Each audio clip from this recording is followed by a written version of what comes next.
Kesepakatan gencatan senjata dengan Iran membuat Israel bisa bernafas lega. Selama pertempuran kurang lebih 12 hari, negeri susu kehilangan sejumlah tokoh penting maupun personil militernya. Anehnya, Israel melampiaskan kekesalannya belum menang melawan Iran dengan menggempur Palestina. Namun, Hamas berhasil membalas serangan tersebut yang membuat 7 tentara Israel meregang nyawa. Kekuatan Palestina semakin besar karena disokong sejumlah negara kuat. Cetak Gol coba merangkum melemahnya militer Israel pasca perang melawan Iran sebagai berikut.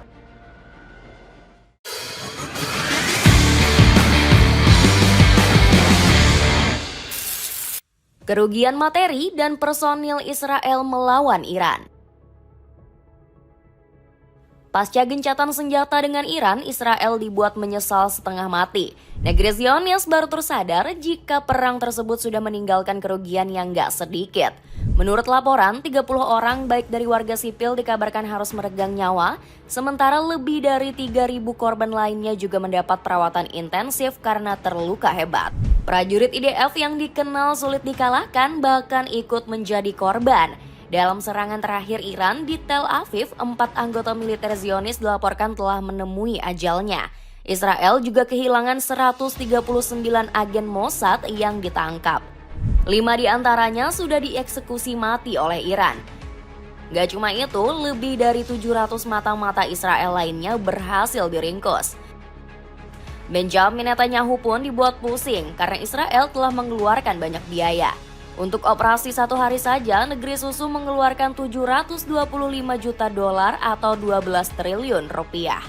Gelontoran dana ini hanya mencakup penggunaan militer, termasuk peluncuran rudal dan sistem pertahanan.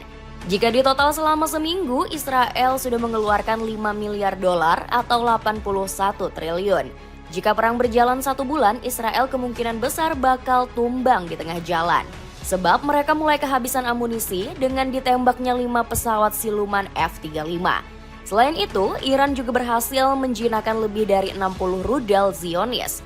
Apalagi Israel nggak mampu lagi menutup biaya sistem anti-rudal yang menghabiskan 200 juta dolar sendiri. Ironisnya, sistem pertahanan andalan Zionis malah begitu mudahnya ditembus Iran. Akibatnya lebih dari 8.000 penduduk Israel dikabarkan kehilangan tempat tinggal. Kekuatan Hamas semakin kuat, perjuangkan Palestina. Melemahnya militer Israel langsung coba dimanfaatkan oleh Hamas. Kelompok perlawanan Palestina ini dilaporkan mulai melancarkan serangannya di jalur Gaza.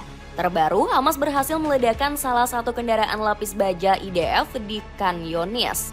Mereka menggunakan taktik cerdas dengan diam-diam memasang peledak pada tank tersebut. Hebatnya, tugas berat ini dilakukan oleh 1 orang pejuang Hamas saja. Setelah itu, dirinya langsung kabur ke markas untuk menunggu saat-saat kehancuran tentara Israel. Dalam hitungan detik, tank tersebut langsung terbakar habis dibarengi suara dentuman keras. Alhasil, 7 tentara Israel dilaporkan langsung tewas di tempat akibat peristiwa tersebut. Salah satu korban tewas di Khan Younis merupakan komandan peleton daerah tersebut. Gugurnya 7 orang ini menambah korban tewas tentara IDF selama perang Gaza menjadi 430 jiwa. Di sisi lain, aksi heroik pejuang Hamas juga berhasil membayarkan dendam ke Israel. Pasalnya, negeri Zionis kembali melancarkan aksi kejahatannya di jalur Gaza selama 24 jam terakhir. Tak tanggung-tanggung, tentara IDF mulai melakukan serangan darat di beberapa wilayah pemukiman. Selain Khan Younis, kota Jabalia juga menjadi sasaran empuk tentara Zionis. Kabarnya, semua warga di Jabalia dipaksa pindah ke wilayah Gaza Barat. Untuk mencapai ambisinya, Israel sampai mengerahkan sejumlah tank dan penembak jitu. Akibatnya, 14 warga Gaza yang tak berdosa harus kehilangan nyawa. Aksi semena-mena ini memancing amarah Hamas yang ingin membebaskan Palestina dari penjajahan. Tanpa banyak cincong, Hamas kembali menabuh genderang peperangan dengan Israel. Mereka bahkan sudah merekrut sekitar 15.000 anggota baru melawan Zionis sejak Januari lalu. Sepatu Finestone Black White yang sangat elegan digunakan pria maupun wanita, cek linknya di bawah ini. Turki Rusia peringatkan Israel. Kemarahan Hamas juga dirasakan oleh negara-negara Muslim di seluruh dunia. Mereka kesal bukan main, Palestina kembali diserang setelah Israel gagal total menghancurkan Iran. Turki menjadi negara terdepan yang terus mengecam kejahatan Israel di dunia internasional. Baru-baru ini, negeri berjuluk dua benua tersebut mendesak Tel Aviv menciptakan perdamaian di Gaza. Sebelumnya, Recep Tayyip Erdogan memuji langkah gencatan senjata antara Israel dan Iran. Politikus 51 tahun ini menyebut penghentian serangan dari kedua negara adalah langkah yang luar biasa. Meski begitu, Erdogan memberi isyarat agar rakyat Palestina turut merasakan perdamaian. Saya berharap gencatan senjata permanen juga terjadi di Gaza. Krisis kemanusiaan di Gaza terus berlanjut dan bahwa gencatan senjata yang langgeng juga sangat dibutuhkan di sana, tegas Erdogan. Sementara itu, Rusia turut memuji keberhasilan perdamaian antara Iran dan Israel. Dmitry Peskov menyebut gencatan senjata merupakan langkah yang harus didukung seluruh dunia. Jika gencatan senjata memang telah dicapai, maka ini dapat dan seharusnya disambut baik. Inilah posisi yang dipegang teguh Rusia sejak awal konflik ini terjadi, ucap juru bicara Kremlin ini. Moskow juga berharap konflik Palestina segera terselesaikan. Buktinya, Menteri Luar Negeri Rusia mengecam berbagai tindakan Israel yang berupaya mengacaukan kedaulatan bumi para nabi.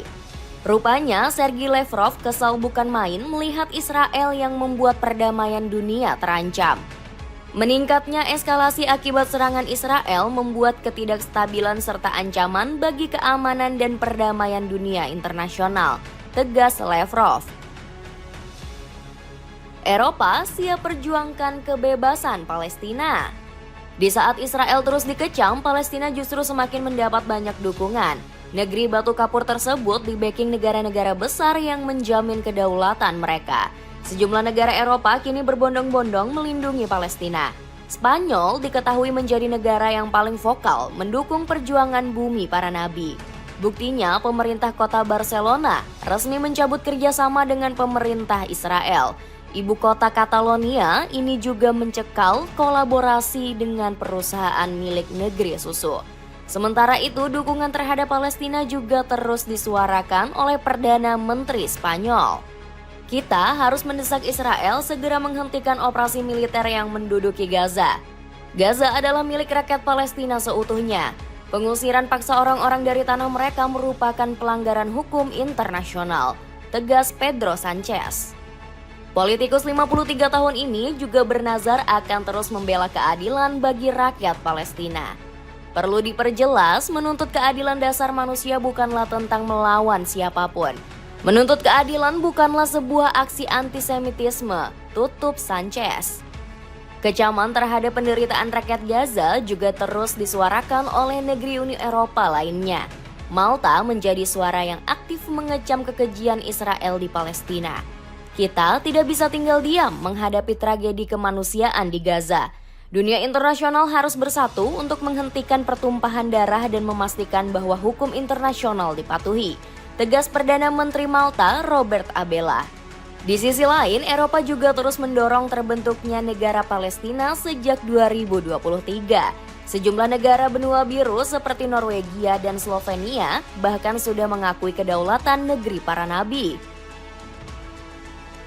Dapatkan 6 piece kaos polos pria mulai dari harga 30 sampai 90 ribuan saja. Cek linknya di bawah ini. Itulah ulasan melemahnya militer Israel pasca perang melawan Iran. Bagaimana pendapatmu? Akankah negeri Zionis akan semakin melemah di masa depan? Coba tulis pendapatmu di kolom komentar di bawah ini.